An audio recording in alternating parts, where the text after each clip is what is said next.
നിർണായക സുരക്ഷാ പ്രശ്നങ്ങൾ ചർച്ച ചെയ്യാൻ ബഹ്റിൻ വിദേശകാര്യ മന്ത്രാലയവുമായി സഹകരിച്ച് international institute for strategic studies സംഘടിപ്പിച്ച മനാമ ഡയലോഗിന്റെ 20ാം സമ്മേളനം ബഹ്റിൻ കിരീടാവകാശിയും സായുധ സേനയുടെ ഡെപ്യൂട്ടി സുപ്രീം കമാൻഡറും പ്രധാനമന്ത്രിയുമായ Salman bin Hamad Al Khalifa രാജകുമാരൻ ഉദ്ഘാടനം ചെയ്തു. ലോകത്തിന്റെ വിവിധ ഭാഗങ്ങളിൽ നിന്നുള്ള മുതിർന്ന ഉദ്യോഗസ്ഥർ, മന്ത്രിമാർ, സൈനിക നേതാക്കൾ, അക്കാദമി വിദഗ്ധർ എന്നിവർ പങ്കെടുത്തു. ഉദ്ഘാടന ചടങ്ങിൽ നടത്തിയ പ്രസംഗത്തിൽ ബഹ്റിൻ വിദേശകാര്യമന്ത്രി doctor Abdul Latif bin Rashid Al Zayani കിരീടാവകാശിയെയും സമ്മേളനത്തിൽ പങ്കെടുത്ത മറ്റു പ്രമുഖരെയും സ്വാഗതം ചെയ്തു.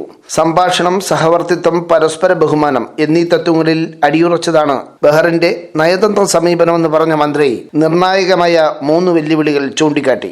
ആദ്യത്തേത് ഗാസയുടെ സംഘർഷമാണ്. അത് പരിഹരിക്കാൻ ബഹ്റിൻ അടിയന്തര വെടിനിർത്തൽ, ബന്ദികളെയും തടവുകാരെയും മോചിപ്പിക്കൽ, മാനുഷിക പുനർനിർമ്മാണ സഹായങ്ങൾ തടസ്സമില്ലാതെ വിതരണം ചെയ്യൽ എന്നിവയ്ക്കായി വാദിക്കുന്നു. രണ്ടാമത്തെ വെല്ലുവിളി ലെബനനിലെ സംഘർഷമാണ്. അവിടെ ബഹ്റിൻ എല്ലാ ഘടകകക്ഷികളോടും വെടിനിർത്തലിന് തയ്യാറാകാനും UN സുരക്ഷാ കൗൺസിൽ പ്രമേയം 1701 അന്താരാഷ്ട്ര നിയമവും അനുസരിച്ചുള്ള അവരുടെ ബാധ്യതകൾ പാലിക്കാനും ആവശ്യപ്പെട്ടു. മൂന്നാമത്തെ വിഷയം സിറിയയിലെ സ്ഥിതിയാണ്. സിറിയയുടെ പരമാധികാരം, പ്രാദേശിക അഖണ്ഡത, ജനങ്ങളുടെ അവകാശങ്ങൾ എന്നിവ സംരക്ഷിക്കുന്ന ഒരു രാഷ്ട്രീയ പരിഹാരം കൈവരിക്കാൻ ലക്ഷ്യമിട്ടിട്ടുള്ള സംരംഭങ്ങളെ പിന്തുണയ്ക്കുന്നതായും മേഖലയിൽ സൃഷ്ടിപരമായ പങ്ക് വഹിക്കാൻ തയ്യാറാണെന്നും അറബ് ലീഗ് അധ്യക്ഷൻ എന്ന നിലയിൽ ബഹ്റിൻ മന്ത്രി പറഞ്ഞു. സമാധാനവും സുരക്ഷയും മുന്നോട്ട് കൊണ്ടുപോകുന്നതിനുള്ള ദൗത്യത്തിന് തുടർച്ചയായ പിന്തുണ നൽകിയതിന് ബഹ്റിൻ രാജാവിനും കിരീട അവകാശിക്കും ഇന്റർനാഷണൽ ഇൻസ്റ്റിറ്റ്യൂട്ട് ഫോർ സ്ട്രാറ്റജിക് സ്റ്റഡീസിന്റെ ഡയറക്ടർ ജനറലും സിഇഒയുമായ ഡോക്ടർ ബാസ്റ്റിൻ ഗിഗറിച്ച് നന്ദി അറിയിച്ചു.